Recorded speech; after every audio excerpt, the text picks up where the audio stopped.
Sa headquarters ng Excellent Era, ay nagagalit ang manager nito, dahil pinag-uusapan na naman si Lord Grimm. Sinabi ni Hao na ang arena ay may password, kaya malabong makapasok dito, ang mga ordinaryong player. Ngunit dahil sobrang detalyado ang nakasulat sa balita, ay siguradong ang Heavenly Justice, ang may kagagawan nito. Tinanong ng manager nila, kung na-expose na ba ang identity ni Yeshu. Sinabi ni Hao na nabanggit na ni Huang Xiaotian, ang pangalan ni Ye Qiu, nang kalabanan niya ito sa arena. Naputol ang kanilang meeting, dahil may dumating na mga reporters. Lumipat ang eksena sa Happy Internet Shop, kung saan nagpapagawa si manager ng training room, para sa Team Happy. Sinabi ni manager na kailangan nilang manood ng balita, dahil pinag-uusapan ngayon, ang naganap na laban ni Huang Xiaotian, at ni Lord Grimm. May lumabas din na haka-haka na si Lord Grimm, ay ang dating kapitan ng Excellent Era. Kaya kinuha nila ang opinion, ng iba't ibang grupo tungkol dito. Sinabi ni Han na ang unspecialized class, ay hindi kayang ma-master, ng isang baguhang player lamang. Kaya naniniwala akong siya, si Ye Qiu. Sinabi naman ni Huang Jixi, na sa ipinakitang galaw ni Lord Grimm, ay malaki ang posibilidad na siya nga si Ye Qiu. Sinabi naman ng grupo ng Sansara, na naniniwala rin siya si Ye Qiu, dahil sa sobrang husay nito. Kinausap rin nila si Huang Xiaotian, at kagaya parent ng dati, ay sobrang ingay na naman ito at napakaraming sinasabi. Ngunit ang nagmarka, ay ang kanyang sinabi, na isa siyang mahusay na professional player. Ngunit walang kahirap-hirap siyang tinalo, ng isang hindi kilalang player. Ito ay sapat ng patunay, upang maniwala kayong siya si Ye Qiu. Ang huli nilang kinausap, ay ang manager ng Excellent Era. Sinabi niyang hindi niya alam, kung bakit naglalaro parent si Ye Qiu.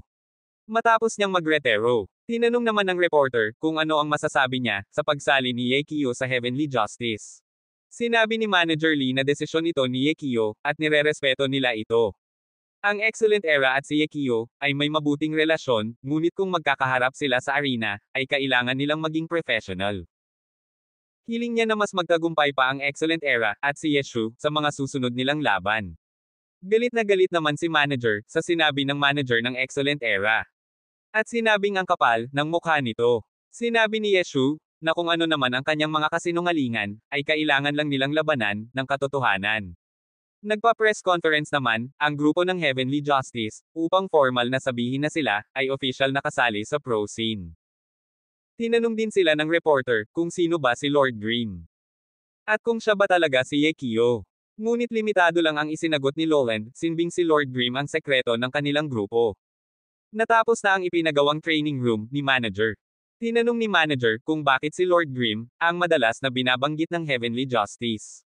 At hindi ang pangalan ni Ye Qiu, dahil kung gusto ng Heavenly Justice ang popularidad, ay mas mabilis kung ang pangalan ni Ye Qiu, ang kanilang gagamitin.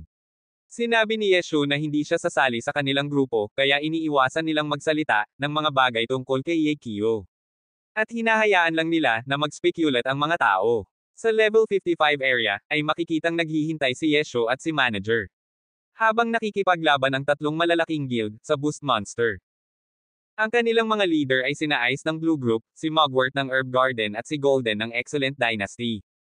Ang balak ni Yeshu ay mamulot lang, ng mahuhulog na gamit ng players na mamatay.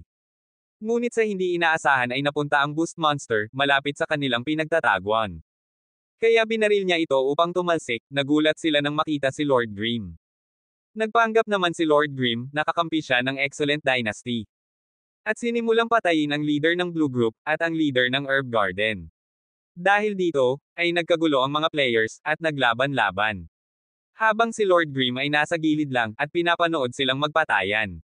Nang kukunin na niya, ang nahulog na gamit, mula sa namatay na player.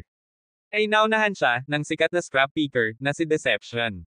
Mabilis itong kinuha ang mga gamit, at nakita siya ng player, na kinuha niya ng gamit dati, kaya nakilala siya nito. Ngunit naiwasan niya ang atake nito, at nag-counter-attack. Napabilib si Yeshu nang makita nito, ang kanyang estilo. Tinanong ni manager kung saan pupunta si Yeshu. Sinabi ni Yeshu na maraming item, na nakuha si Deception, kaya kukunin niya ito sa kanya. Tinanong ni manager kung mahahabol niya ba ito. Sinabi ni Yeshu na marami siyang nakuha, kaya maaapektuhan nito ang kanyang bilis, at paggalaw. Sinabi ni Yeshu na hindi siya makakalayo, at malamang nakatago lang sa paligid. Nang pumasok si manager sa isang building, ay agad siyang nahuli ni Deception, mabilis naman room spawn si Yeshu, at agad na pinigilan si Deception, wala nang nagawa si Deception, kundi ang lumaban kay Yeshu.